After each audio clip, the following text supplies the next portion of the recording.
Hello बच्चों, स्वागत है आपका हमारे यूट्यूब चैनल गुरुकुल हिंदी साहित्य में। बच्चों, आज हम महाकवि देव के इस सवैयों को पढ़ाने जा रहे हैं जो हमारी पाठ्य पुस्तक क्षितिज भाग 2 के कक्षा 10 क्षितिज भाग 2 से उद्धृत है, जिसमें महाकवि देव ने, जो रीतकाल के प्रसिद्ध कवि हैं, उन्होंने भगवान श्री कृष्ण के सौंदर्य का वर्णन करते हुए कहा है कि पायन नूपुर मंजु बजय कटि किंकिन के धुन की मधुराई सांवरे अंग लसय पत पीट हिये हुल से बनमाल सुहाई। भगवान श्री कृष्ण के रूप सौंदर्य का वर्णन करते हुए कवि कहते हैं कि जब भगवान श्री कृष्ण ने अपने पाँव में पायल पहन रखी है और अपने कमर में करधनी पहनी हुई है, जब पाँव की पायल और करधनी में लगे हुए घुंघरू जब वो चलते हैं तो उनकी ध्वनि जो है अत्यंत ही मधुर लग रही है। सांवरे अंग लसय पत पीट हिये हुल से बनमाल सुहाई। उन्होंने सांवले उनके शरीर पर जो पीला वस्त्र है वह अत्यंत ही शोभायमान हो रहा है। उस पर उन्होंने अपने हृदय में, अपने गले में वैजयंती की माला जो पहनी हुई है वो भी अत्यंत शोभा को प्राप्त हो रही है। माथे किरीट बड़े दृढ़ चंचल मंद हंसी मुख चंद जुन्हाई। उन्होंने अपने माथे पर मुकुट पहन रखा है, उनके नेत्र बड़े ही चंचल हैं, उनके बड़े बड़े नेत्र अत्यंत ही चंचल हैं। उस पर से उनकी मंद हंसी ऐसी लग रही है जैसे उनके मुख रूपी चंद्रमा, मुख चंद्र पर चंद्रमा की चांदनी बिखरी हुई है। मुख रूपी चंद्रमा पर चांदनी बिखरी हुई है। जय जग मंदिर दीपक सुंदर श्री ब्रज दूल्ह देव सहाई। वे कविदेव वर्णन करते हैं कि श्री ब्रज दूल्ह भगवान श्री कृष्ण दूल्हा बने हुए इस संसार रूपी मंदिर में दीपक की भांति जल रहे हैं।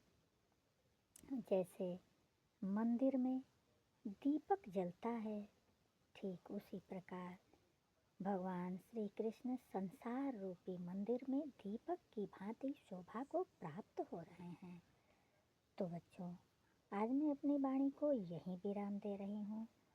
अगले पद्य के साथ मैं फिर आ रही हूँ, तब तक के लिए धन्यवाद। हेलो बच्चों, स्वागत है आपका हमारे यूट्यूब चैनल गुरुकुल हिंदी साहित्य में। बच्चों, आज हम कवि देव के ही कविताओं को पढ़ा रहे हैं। हमने सवैया को पढ़ा लिया है, जिसमें भगवान श्री कृष्ण के रूप सौंदर्य का चित्रण किया है उन्होंने। अब हमने कवित्व को आज हम पढ़ा रहे हैं, जिस कवित्व छंद है बच्चों। इस कवित्व छंद में हमारे कवि ने प्रकृति का बड़ा ही मनोहारी चित्रण किया है। कवि ने प्रकृति का मनोहारी चित्रण करते हुए कहा है, प्रस्तुत प्रसंग उस समय का है जब बसंत ऋतु आ जाती है। बसंत ऋतु के आगमन पर चारों तरफ संसार में हरियाली फैल जाती है। पेड़ों पर नए पत्ते, नए पल्लव और फूलों से लद जाती हैं उनकी डालियां। वैसे ही समय का चित्रण है। डाढ़ द्रुम पलना बिछौना नव पल्लव के। पेड़ों की डालियों पर नई कोपलें जब निकली हुई हैं तो ऐसा लगता है कि मानो उस पर बिछौना बिछा हुआ है। सुमन झिंगोला सोहै तन छवि भारी दे। उस पल्लवों पर, उनकी डालियों पर जब फूल निकल आए हैं, जब फूलों से उनकी डालियां भर गई हैं, तो ऐसा लगता है कि मानो एक पुष्प रूपी बच्चा, छोटा बच्चा, मानो कवि ने यहाँ बसंत को छोटे बच्चे के रूप में चित्रित किया है। मानो छोटा बच्चा, बसंत का छोटा बच्चा सुमन रूपी झिंगोला पहने हुए है। पवन झुलावे केकी कीर बतरावे देव, कोकिल हलावे हुलसावे कर तारी दे। उस बिछौना जो उस पर बिछा हुआ है, जो फूलों से लदी हुई डालियां हैं, उन पर मानो उन डालियों पर झूला पड़ा हुआ है। उस पर एक छोटा सा बच्चा झूल रहा है। वो छोटा सा बच्चा सुमन रूपी झिंगोला पहने हुए है। वो छोटा बच्चा झूल रहा है और उस झूले को पवन झुला रहा है। पवन धीरे धीरे उस झूले को, जिस पर वो छोटा बच्चा सुमन रूपी पुष्पों से भरी हुई डाली ऐसी लग रही है जैसे छोटा बच्चा वो सुमन रूपी झिंगोला पहने हुए है और उसे पवन धीरे धीरे झुला रही है। और उस बच्चे से केकी, कीर, मोर और तोते जो है उनसे बातें कर रहे हैं। कविदेव वर्णन कर रहे हैं कि उस छोटे बच्चे को जो झूले पर बैठा हुआ है, उसे जो बसंत रूपी छोटा बच्चा बैठा हुआ है, उस बसंत के बच्चे को, उसके पालने को मानो पवन झुला रही है और मोर और तोते उनसे बातें कर रहे हैं। कोयल भी उन्हें हिला ही रही है, उनसे बातें कर रही है। और कोकिल हलावे हुलसावे कर तारी दे। कोकिल भी उनके पास आकर अनेकों बातें कर रही है और ताली दे दे के मानो ताली बजा रही है। उनसे बातें कर कर के ताली बजा रही है। पूरित पराग सो उतारो करे राई नोन।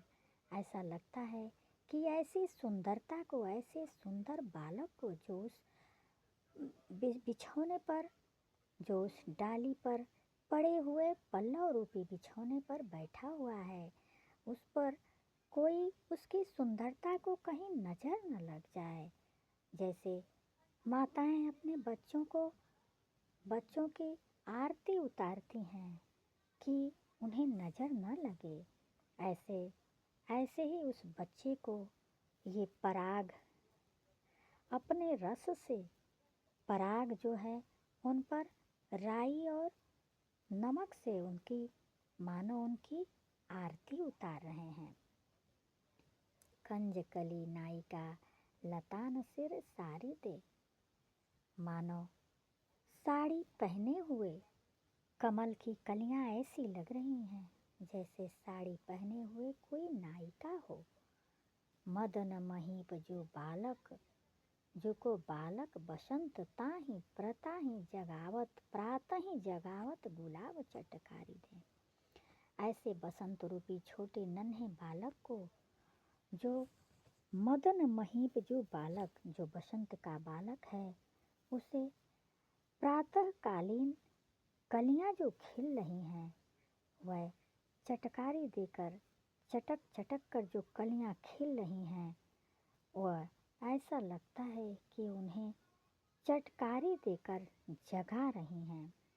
जब चटकती हुई कलियां सुबह के समय प्रातःकालीन प्राकृतिक दृश्य का मनोहारी चित्रण करते हुए कवि ने कहा है कि मदन के छोटे बच्चे को, बसंत के छोटे बच्चे को, कामदेव के छोटे बच्चे को कलियां, सुबह के समय प्रातःकालीन कलियां उन्हें चटकारी देकर, गुलाब की कलियां जो खिल रही हैं, गुलाब के फूल जब सुबह खिल रहे हैं, तो ऐसा लगता है कि मानो उन्हें चुटकी दे दे के जगा रही हैं। तो बच्चों, हमारे कवि ने प्रकृति के हर रूप का चित्रण किया है और अत्यंत ही मनोरम चित्रण किया है। इसी के साथ मैं अपनी वाणी को विराम दे रही हूँ। अगले छंद के साथ मैं फिर उपस्थित हो रही हूँ। तब तक के लिए धन्यवाद।